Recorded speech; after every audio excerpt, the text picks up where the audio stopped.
Hi, and welcome to this live reading from Ashes of Sin and Stardust, AnchorX Book 2 by Lindsay Murray, and this is presented by Itsy Bitsy Book Bits. Chapter 1, Reuben. I will destroy you. Every night I dreamt of her. Every morning I rose to those words, digging themselves deeper into my brain, searing themselves into my soul. A galaxy lived in her eyes. They were dark blue with streaks of lighter blue and a supernova of purple, gold, and red flecks. Her Cupid's bow lips were painted dark red, plump, and pouty. Her hair was raven black, long and thick, framing her face in a full-bodied disaster that had a life of its own and would not be tamed. She wore a black leather collar fastened around her neck, swirls of purple decorating the leather, and my name stamped into the material. Property of Reuben Weston. A look of gratitude and wonder filled her face. And that phrase over and over.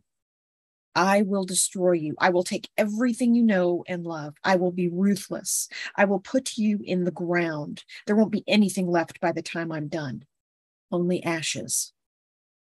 Every morning for the past 24 years, I woke with those words and that pretty face etched into my mind.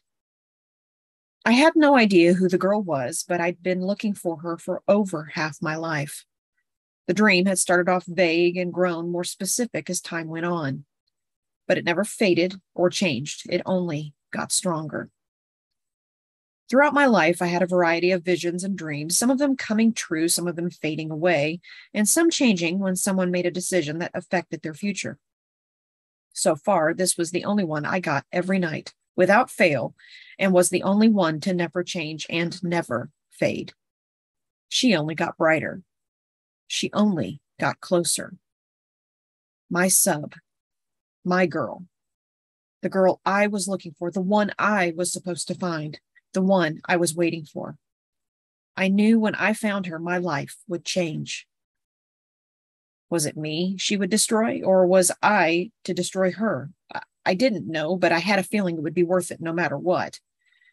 At this point, being without a submissive, a companion, or a lover for nearly 6 years, I was ready to find her and start the hunt.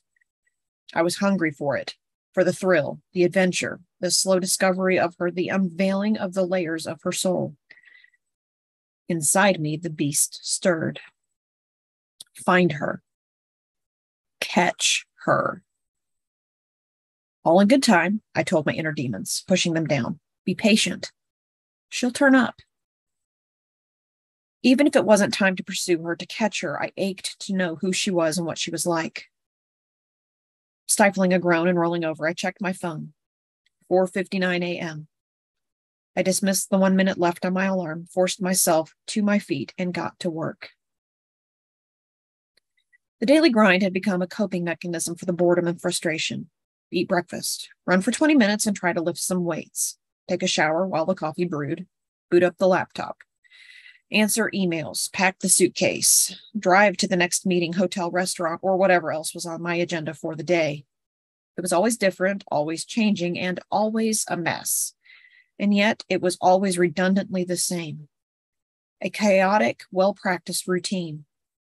I really needed a personal assistant, but I didn't have it in me to train someone new right now. Today, the email on the top of my inbox was the best possible thing that could have happened to my stress level. My all-day meeting was postponed, freeing up my time. But the day wasn't a waste. I visited each of the restaurant chains in the area that I hadn't spent much time at lately, doing a random walkthrough and checking the quality of the food when they weren't expecting me. As always, I was satisfied. That was one thing I could say for my businesses. They worked like well-oiled machines because I was ruthless in my hiring and training. More walkthroughs, a room inspection at one of my hotels, a conversation with a new manager who was struggling with some of the processes, a spontaneous training session with a new chef, a few new mixed drinks tested out at one of the hotel bars, then force a salad down my gullet, bed by 11, and repeat the next day. By the time I returned to my house, I was stir-crazy and frustrated, and the only thing I wanted was a glass of wine, a home-cooked meal, and a pretty girl by my feet. Specifically, I yearned for my black-haired mystery submissive who was still hiding from me. past few years had become monotonous, but they'd made me a lot of money. Not only that, I knew I'd done a lot of good. It was hard to see it sometimes because pain and suffering surrounded my life. Since the meeting was canceled, I spent the extra time at the Weston House Treatment Center and then visited the lounge for dinner, hoping to see some of my friends. Several years after I'd made a killing with my high-end luxury restaurants, I bought a failing sports bar up here in D.C. and revitalized it, with one exception. The upstairs had been turned into a dungeon. It started as an exclusive invitation-only club, but evolved into one of the safest, most well-trusted BDSM clubs in the area. Even though I spent a significant amount of my time in D.C., I tended to avoid the lounge. It made me crave what I needed and what I missed. But I also missed my friends, so I tried to force myself to go by when I had the time. Becca's face lit up when she saw me, and she hurried over to me, throwing her arms around my neck. "God, it's good to see you," she said against my chest. I rubbed her back and held her close for a minute, allowing myself a rare moment to do nothing but feel the closeness of one of my most trusted friends in my arms. But Becca was struggling more than I was right now, and I reminded myself of that as I pulled away and made her look at me. "How are you?" I asked. She'd recently gotten some bad news about the health of her master. "Well," she pursed her lips. "I'm angry." I nodded. "I'm scared," she whispered. "I know, it's going to be okay. I'm here for you." "I know that, Reuben. You always have been, and I trust you." Hugged her again and whispered, "I'll call you later so we can talk." I greeted the rest of my friends and then forced myself to glance over to where Megan was sitting at the bar sipping her drink, chatting with Julia. She was smiling. It had been so long since I'd seen her smile. Her face was flushed, her lips were pink, and her eyes were dilated. She was excited, engaged, and turned on. And she had a collar around her neck. A weird flash of cold went through me. Jealousy? Anger? Loss? It had been so long since I'd seen Megan happy, and even longer since she'd been owned. It looked strange to see a collar on her neck that wasn't mine. He's good for her. Let it go.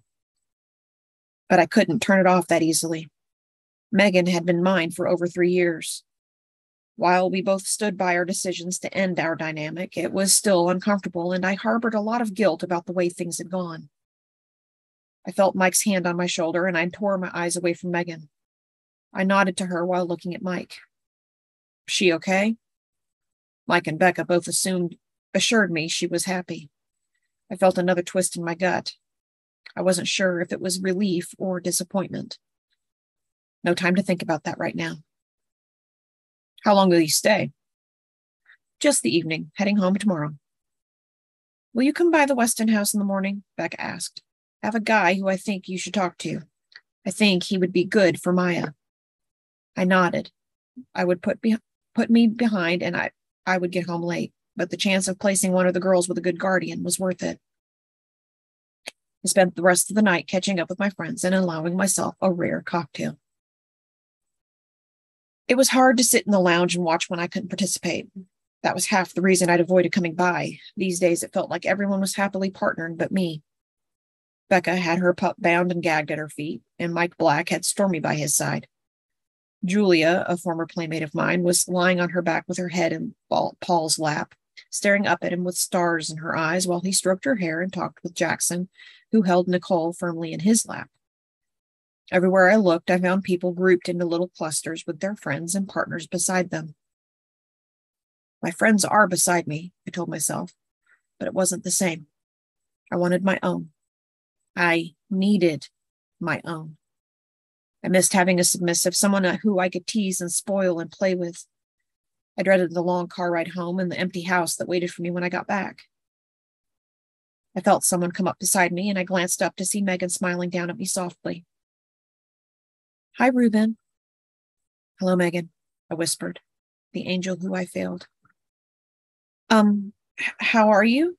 She sat on the arm of the couch. It reminded me of all the times when she would sit by my feet, staring up at me with her big, glassy brown eyes. I let out a breath I hadn't realized I was holding. "Busy, tired, but I'm well. I presume all is going well with you." I nodded to her collar. She smiled and brushed it lightly with her fingers, but her face fell slightly. Reuben, I'm a little worried about you. She said it softly so nobody else would hear. You look miserable. I looked away from her. I wasn't sure if miserable was the right word to describe how I felt. Lonely, maybe. Bored, probably. Overworked and understimulated, absolutely. Did that equate to misery? The numbness was comforting, though. A cold, boring, silent fading away of my demons, but because I didn't have to face them when I was alone. Becca noticed it too, but she won't say anything because she doesn't want to pressure you. That was unsurprising. Becca would dominate anyone who would let her, but she had never once attempted to top me. Very rarely did she ever give me any pushback on things, even now that she was no longer my submissive. Nevertheless, she tended to call me out if she felt like I was doing something stupid, but there were some lines even she wouldn't cross. Is there anything I can do? Megan continued. I shook my head. Still waiting then? Yes. Megan knew about my visions. We had shared everything with each other about our dreams and futures. When she was mine. I'd often thought about just finding a playmate for a casual relationship until I found my raven-haired destroyer, but I had a tendency to get attached to my subs. I always wanted more from them. Knowing my luck, I would find myself a submissive and get attached to her, then my mysterious destroyer would show up. But what if I never found her? No, the visions don't lie. I looked back at Megan. If you find a black-haired gothic masochistic princess with blue and purple eyes, give her my number. She smiled and left her spot by my side to return to the bar. I forced myself to sit for a while longer before I escaped. My restaurants and my hotels were a machine that generated money and made it up a series of hoops I had to jump through, but my life's work was my treatment center for trafficking victims. Becca, Mike, Simon, and a few other friends had helped me start it almost 10 years ago. They had all outvoted me on the name, so the Weston House was born and became the thing I poured myself into.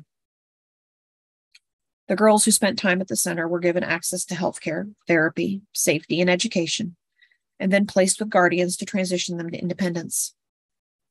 Finding trustworthy guardians was hard, and I occasionally reached out to BDSM dominants and caregivers who I trusted to honor their boundaries. The conversation with Maya's soon-to-be guardian went well, and I asked him to submit the necessary paperwork to a doctor. I would follow up with him, get to know him, and vet him myself. If I thought he was a good match, Maya would leave the Weston house and go to live with him. He would act as her caregiver and continue to provide therapy and education to her until she was ready to be on her own. I also got to chat with Maya. She had done so well over the past few months. She stood tall with her head lifted instead of cowered. She made eye contact and she spoke clearly, a huge improvement from the last time I'd seen her. Even though I knew I would get home late, it was good to see how much she'd changed and grown. Some of the other girls at the center greeted me by name, and Rachel gave me a hug. This was the right choice, I thought. I needed to see the good, to have a reminder that I'm doing this for a reason, that all this work and exhaustion means something. I had no meetings for the next 2 weeks. I could have stayed at my house up in BC, but I missed my house back in the mountains, and I was looking forward to working from home and spending time at the church clubhouse with my Cullowhee friends. It was a long drive back to the North Carolina Appalachian Mountains, so I made some phone calls to keep my mind busy. Mike and I talked about his brother, who he was worried about because he was being incredibly stupid about the girl he liked.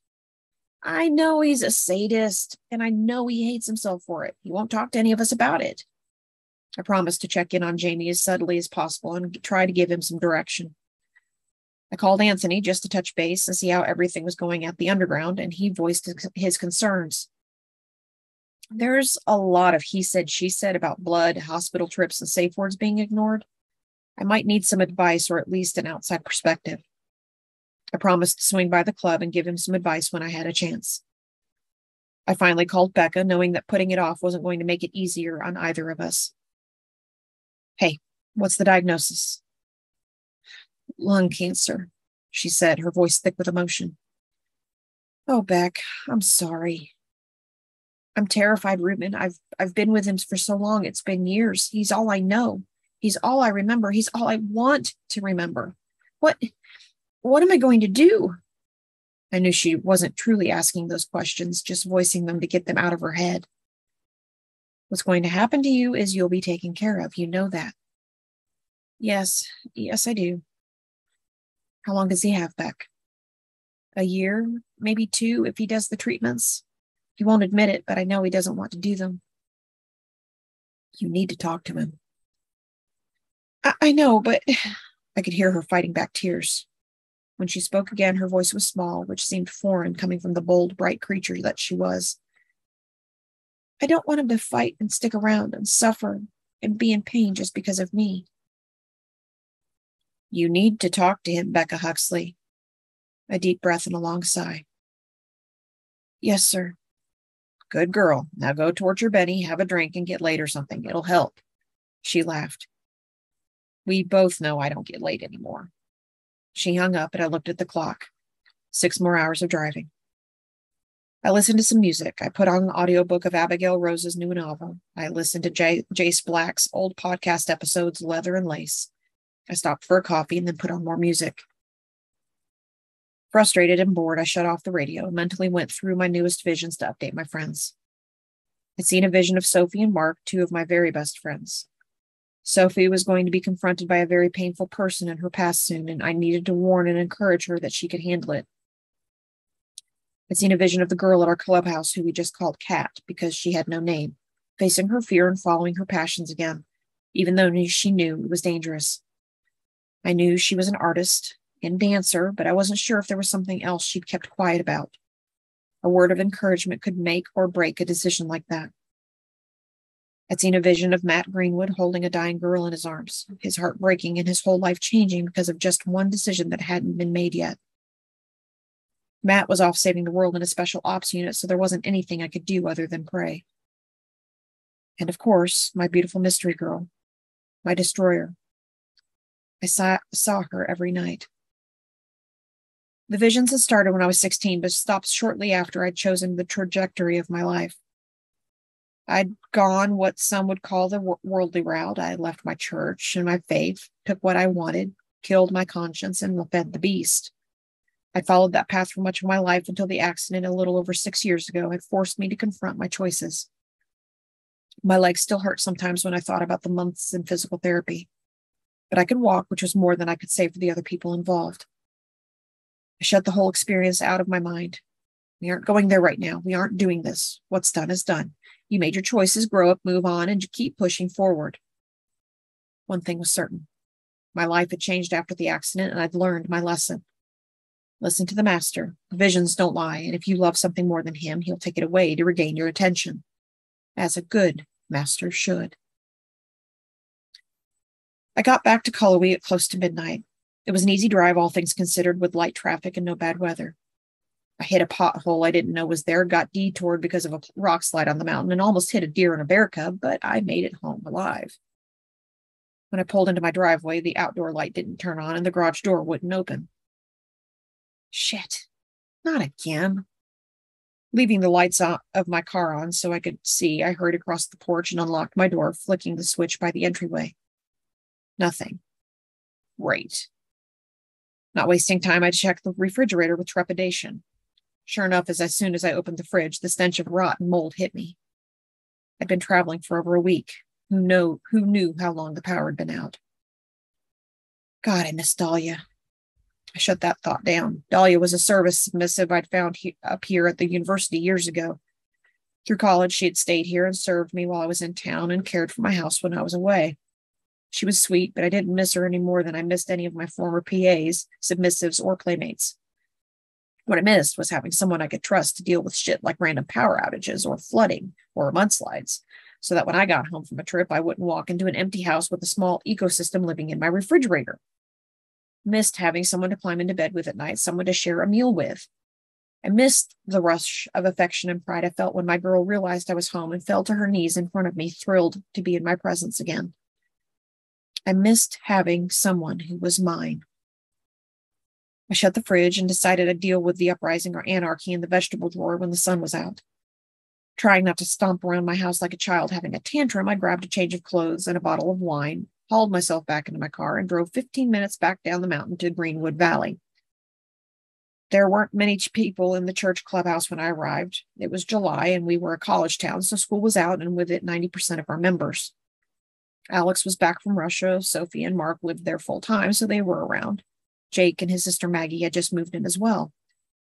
Kat never left campus, so she was someone I could always count on.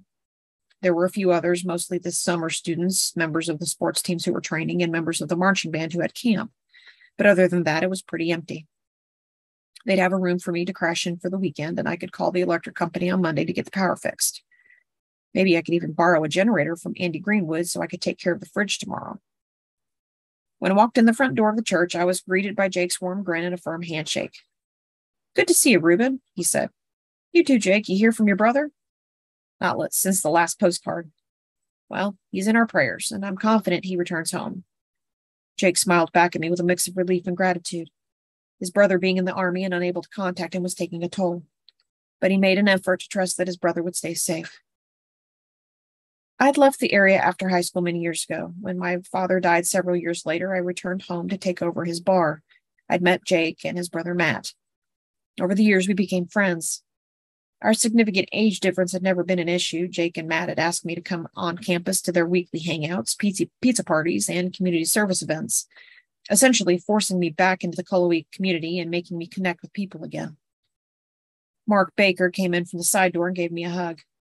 I'd known him as long as I'd known the Greenwood twins and had given him some guidance and mentorship when he discovered his own proclivities were in line with mine. While he grew up in the ghetto on the border of Tennessee, he was now a college graduate, the building manager of the church, and worked part-time at a local auto shop. The relief at seeing him happy and successful was an instant mood boost.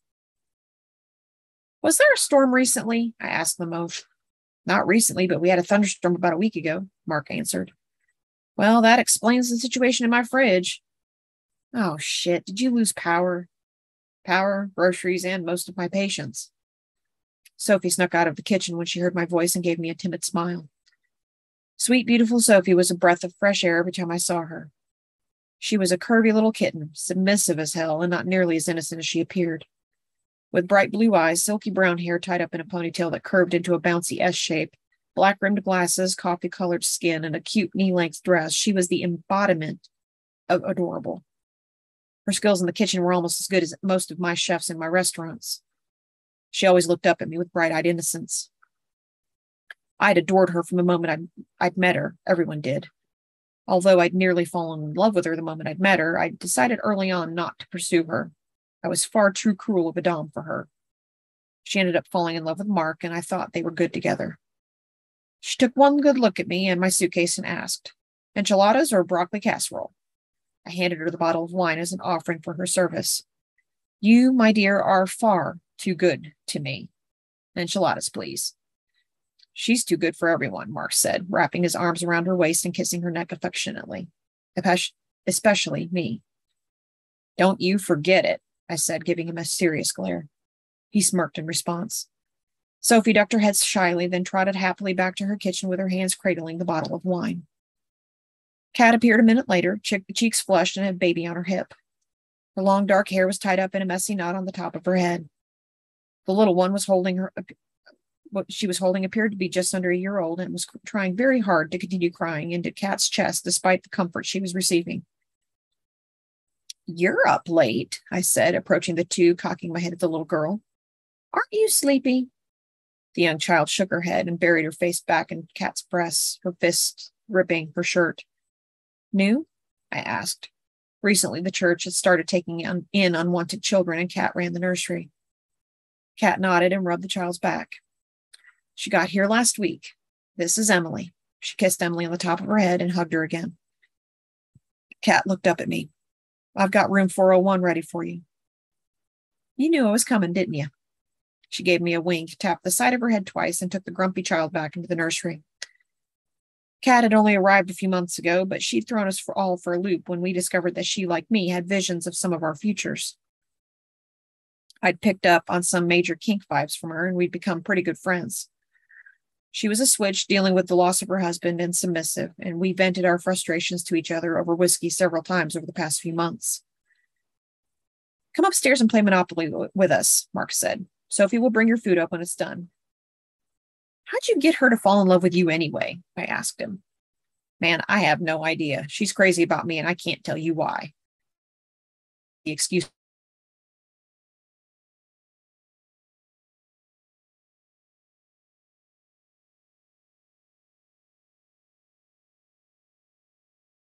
Alex and Jake. Alex looked up at me in a silent greeting as she prepared the game for the number of people we had. Alice, she said, come sit with us and play. Her thick Russian accent had intensified. She'd been overseas. Whoever Alice was, she didn't answer and didn't obey Alex's request. Maggie, Jake's little sister, came in.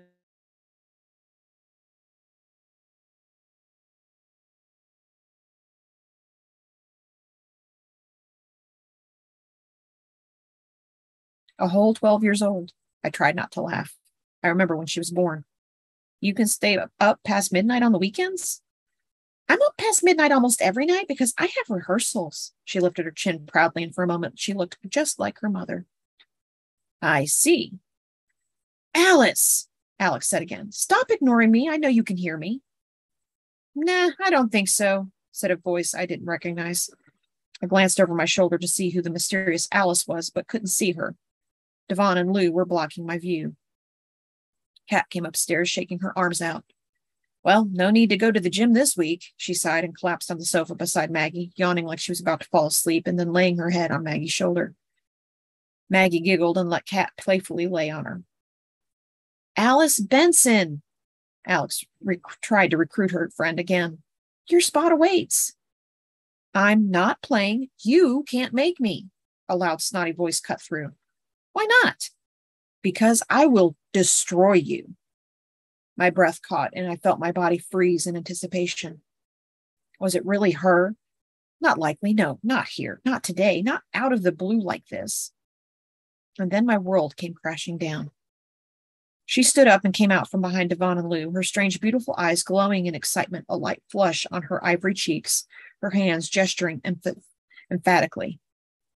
Her voice was serious, but there was a hint of playful sarcasm to her words. I will take everything you know and love. I will be ruthless. I will put you in the ground. There won't be anything left by the time I'm done, only ashes.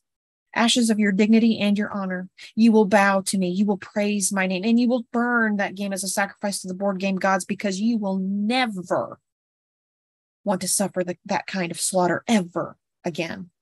And the worst part is, you'll like it. She circled her wrist and then pointed at Alex before dropping her hand, sticking out one hip out and putting the other hand on her hip, her lips pursing into a little pout. The others in the room were laughing, but I couldn't tear my eyes away from Alice Benson. Her light denim shorts were tattered at the edges and showed off her curves. She wore a pair of fishnets underneath. A dark blue tank top brought out the indigo of her eyes and showed off the hint of a tattoo above her breast. She sauntered around the room in her black-studded Doc Martens, still spouting some bullshit about her competitive streak, all the while rocking her hips and withdrawing a stick of dark red lip gloss from her cleavage. She painted her perfect lips and smiled, charming literally every person in the room. Oh, hell no. Brat. The destroyer, the girl I dreamed about for the past 24 years, was right here in front of me. She was drop-dead gorgeous. She checked every one of my boxes, and she was a snotty, loud-spoken, obnoxious brat. No, she can't be. There's no way. You wouldn't do that to me. Out of every possible person you could send my way, you wouldn't send me a brat to deal with. Alice tucked her lip gloss back into her cleavage and withdrew a Tootsie Pop seemingly from nowhere. She unwrapped it, balled up the paper, and flicked it at Kat, hitting her right in the face. Alice snickered and guffawed as she opened her mouth, wrapping her lips around the candy. I caught a glimpse of a piercing in her tongue. Her eyes fell on me, our gaze meeting directly for the first time. The light caught the glittery stones in her ears and the gloss on her plump lips. She smirked as she popped her lips off her lollipop. I practically jumped out of the recliner and hurried out of the game room, back down the stairs to the kitchen before I did something really, really stupid. Like get involved.